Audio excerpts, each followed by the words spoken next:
Good morning dear student. चलिए आज हम लोग थोड़ा साइंस का टॉपिक स्टार्ट करते हैं। साइंस के टॉपिक में आज हम पहला दिन स्टार्ट करने जा रहे हैं पुष्प के बारे में। तो देखिए पुष्प के बारे में हमें पढ़ना है, तो हमारे जो कोर्स में पुष्प के बारे में पढ़ना है उसमें है सरसों का पुष्प। तो वास्तव में पुष्प होता क्या है?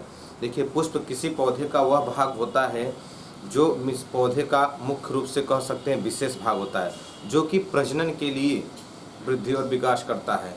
और फूलों में यह थोड़ी बहुत तो फूलों में यह क्वालिटी होती है कि उसमें सुगंध होता है और उनमें उनकी बनावट या संरचना इस तरह की होती है कि वो दूसरों को आकर्षित करते हैं। तो सरसों का जो पुष्प होता है, सरसों के पुष्प के बारे में हमें पढ़ना है। तो सरसों के पुष्प के बारे में देखते हैं क्या क्या पढ़ना है हमें और सरसों के पुष्प के क्या क्या भाग होते हैं। पुष्प में मुख्य रूप से 4 भाग होते हैं। पुष्प के मुख्य सरसों का जो पुष्प होता है उसके मुख्य रूप से या कह सकते हैं जो टिपिकल या कह सकते हैं कि जो टिपिकल टाइप के पुष्प होते हैं उसमें जो है 4 भाग मुख्य रूप से होते हैं।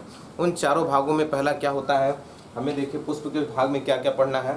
4 भाग बाह्य दल पुंज है, बाह्य दल, दल पुंज, पुमंग और जायंग, जिसको बोलते हैं कैलिक्स, कोरोला, एंड्रोसियम एंड गैनोशियम।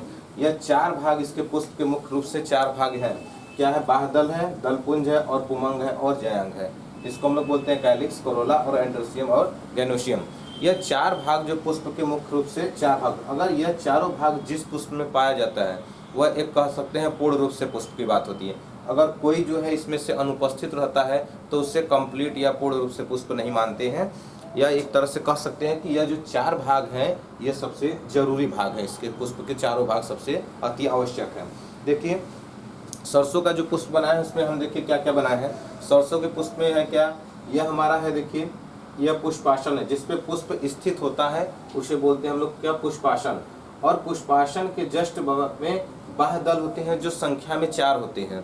यह संख्या में क्या होते हैं, 4 होते हैं, जो हमारा क्या करते हैं कि पुष्प का जो वृद्धि और विकास होता है, जब पुष्प विकसित होता है तो उसे क्या करता है, यह उसकी संरचना मतलब कर सकते हैं रक्षा करता है। और बाहरी जैसे बाहरी जो भी इसको हानियां होती हैं उससे क्या करता है, पुष्प को बचाने का कार्य क्या करता है, यह बाह्य दल करता है। ये संख्या में 4 होते हैं, वह पुष्प को एक तरह से इस तरह से बंद करके ढके रखते हैं। और हमारा ये देखिए क्या है, पंखुड़ियाँ। यह पुष्प सरसों के पुष्प में जो होती हैं 4 पंखुड़ियाँ होती हैं जो क्रमशः एक दूसरे से यक्ष के रूप में, जैसे यक्ष में देखिए हमारा बना होता है उस रूप से देखिए या यक्ष के रूप में एक दूसरे के सामने जो रहती हैं चारों पंखुड़ियाँ व्यवस्थित रहती हैं। और हमारा पुष्प में जो है सरसों का पुष्प जो होता है ये द्विलिंगी है, इसमें स्त्री केसर और पुंकेसर दोनों भाग पाए जाते हैं। या कह सकते हैं जनन के लिए नर और मादा दोनों भाग पाया जाता है। तो देखिए यह पुंकेसर है हमारा और एक स्त्री केसर है। तो यहाँ पे देखिए पुंकेसर क्या होते हैं, ये पुष्प के देखिए ये पुष्प के ऊपरी सिरे पर संख्या में 6 लगे होते हैं। संख्या में कितने होते हैं, 6 पुंकेसर। और इसका ऊपरी सिरा देखिए थोड़ा सा ये मोटा आकार में होता है और यह 2 भागों में बटा होता है। बीच से देखिए लकीर का निशान हुआ 2 भागों में बटा रहता है। इनकी संख्या कितनी होती है, 6। इन 6 जो पुष्प पुंकेसर होते हैं इनके बीच में एक स्त्री केसर भाग जो होता है हमारा क्या करते हैं, उसे बोलते हैं स्त्री केसर भाग जो होता है उसे बोलते हैं हम लोग क्या, देखिए यह बना हुआ संरचना है, इसे बोलते हैं ऊपर वाले हिस्सा जो फुला हुआ है इसे बोलते हैं वर्तिकाग्र। इससे थोड़े से नीचे वाले जो भाग होता है उसे बोलते हैं वर्तिका। उसके नीचे आते हैं तो हमारा ओवरी बनता है, ओवरी होता है अंडाशय जिसके बीच में जायंग स्थित होता है या जिसके बीच में जायंग स्थित होता है। और देखिए यह होता क्या है, यहाँ पे अलग से चित्र भी बना है स्त्री केसर। ये देखिए यह जायंग हो गया, यह हमारा फूला हुआ भाग अंडाशय हो गया, यह वर्तिका हो गया और यह क्या होगा, ऊपरी सिरा क्या हो गया, वर्तिकाग्र हो गया। तो हम कह सकते हैं कि सरसों अब देखना चाहे तो यहाँ पर भी हम लोग देख सकते हैं कि यह देखिए एक सरसों का पुष्प है। और सरसों के पुष्प में अगर हम किसी एक भाग को देखिए अलग कर लेते हैं, एक भाग को अलग करते हैं, अलग करने के पश्चात देखिए हमको अलग बहुत अच्छे से दिख जाता है। देखिए एक भाग ये हमने अलग ले लिया और इन भागों में देखिए तो ये 4 तरह की पंखुड़ियाँ हैं। यह 4 पंखुड़ियाँ हैं, बड़ी बड़ी 4 पंखुड़ियाँ हैं। और यह हमारे पंखुड़ियों के बीच में हमारा जो है पुंकेसर 6 पुंकेसर लगे हुए हैं। और पुंकेसर के बीच में एक थोड़ा सा बड़े आकार की संरचना जो होती है पुष्प के भीतर देखेंगे हरे रंग का होता है, यह हरे रंग का है, सबसे बड़ा भाग होता है, उससे हम लोग क्या बोलते हैं, स्टिकेसर भाग, जिस पे हमारा निषेचन की क्रिया होता है। यह इस तरह का भाग देखिए दिखाई देगा बीच में, यह हमारा क्या है, यह हमारा इस वाला भाग वर्तिका बोलते हैं, वर्तिका ये वाला भाग है जो 6 पुंकेसर के बीच में होता है। अगर आप सरसों का पुष्प लेकर देखें तो उसमें देखेंगे चारों पंखुड़ियों के बीच में देखिए 6 की संरचना में व्यवस्थित है। यह 6 संरचना कुछ इस आकृति का 6 संरचना वो बनी हुए हैं। ये पतले पतले जो एक तरह से कह सकते हैं ऊपरी हिस्से थोड़ा सा डंठल की तरह इस तरह से मुड़ा हुआ है, यही हमारा क्या है, यही हमारा क्या है, हमारा पुंकेसर है। और यह जो भाग हमारा क्या होता है, स्त्रीकेसर वाला भाग होता है, जो पुंकेसर और स्त्रीकेसर द्विलिंगी भाग होते हैं पुष्प में, जिसके द्वारा निषेचन की क्रिया प्रारंभ होती है।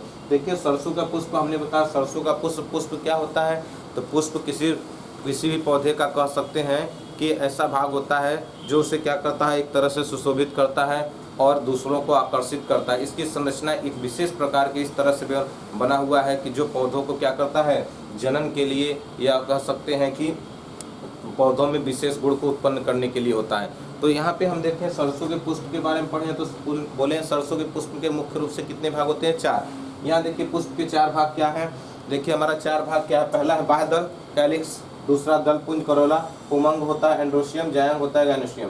पुष्प के 4 भाग में बाह्य दल है, बाह्य दल का क्या होता है, यह पुष्प का जो विकास होता है, तो देखिए यहाँ बाह्य दल लगा हुआ है, संख्या में 4 होते हैं और हल्के पीले रंग के होते हैं, जो उससे पुष्प का जो वृद्धि और विकास होता है तो उस समय उसे क्या करते हैं, बंद रखते हैं और उससे बाहरी जो आघात हो सकता है या जो बाहरी उसे हानिकारक तत्व है उनसे बचाता है।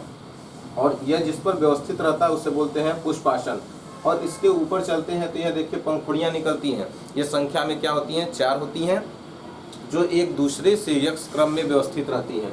और इस देखिए पंखुड़ियों के बीच में देखेंगे तो पंखुड़ियों के बीच में ढका हुआ या पंखुड़ियों से घिरा हुआ होता है हमारा पुंकेसर, जो संख्या में कितना होता है, 6 होता है। और इसके बीच में स्त्रीकेसर भाग होता है जिसपे वर्तिकाग्र होते हैं, वर्तिका हो रहता है, और उसके नीचे आते हैं तो अंडाशय होता है। और क्या होता है, अंडाशय, यही अंडाशय जो होता है यही हमारा निषेचन की क्रिया में भाग लेता है। कौन भाग लेता है, पुंकेसर और स्त्रीकेसर दोनों भाग लेते हैं, और जिसके द्वारा क्या करते हैं कि पुष्प का विकास होता है। या कह सकते हैं कि पौधे का जो है निषेचन जब होता है तो होता क्या है, पुष्प का जो होता है निषेचन की क्रिया के फलस्वरूप इसमें बीजों का रूपांतरण होता है या बीज बनने लगते हैं। जब तक फर्टिलाइजेशन की क्रिया नहीं होगी तब तक बीज बनते नहीं हैं, और बीज बनने के लिए क्या होता है, इनके दोनों के बीच में निषेचन की क्रिया होना अति आवश्यक है। तो देखिए यह पुष्प के हम लोग पुष्प सरसों के पुष्प का भाग पढ़े हैं। तो अब इस सरसों के पुष्प के भाग में हम लोग पढ़ते हैं कि होता क्या है। सरसों के पुष्प के भाग तो पढ़ लिए, तो सरसों के पुष्प के भाग में हमें है, देखिए यह होता क्या, पुंकेसर जो होता है, पुंकेसर का जो ये ऊपरी हिस्सा होता है, फुला हुआ भाग है, इसमें रहते हैं परागकण। इसमें क्या होते हैं, परागकण होते हैं, जो क्या करते हैं, परागकण जो होते हैं इसमें एकत्रित रहते हैं।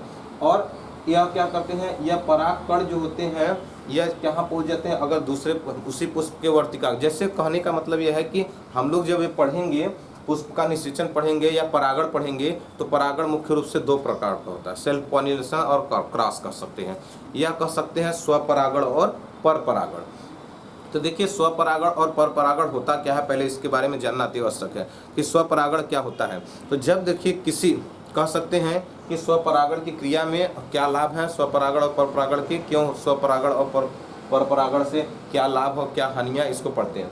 देखिए स्वपरागण क्या होता है, सेल्फ पॉलिनेशन।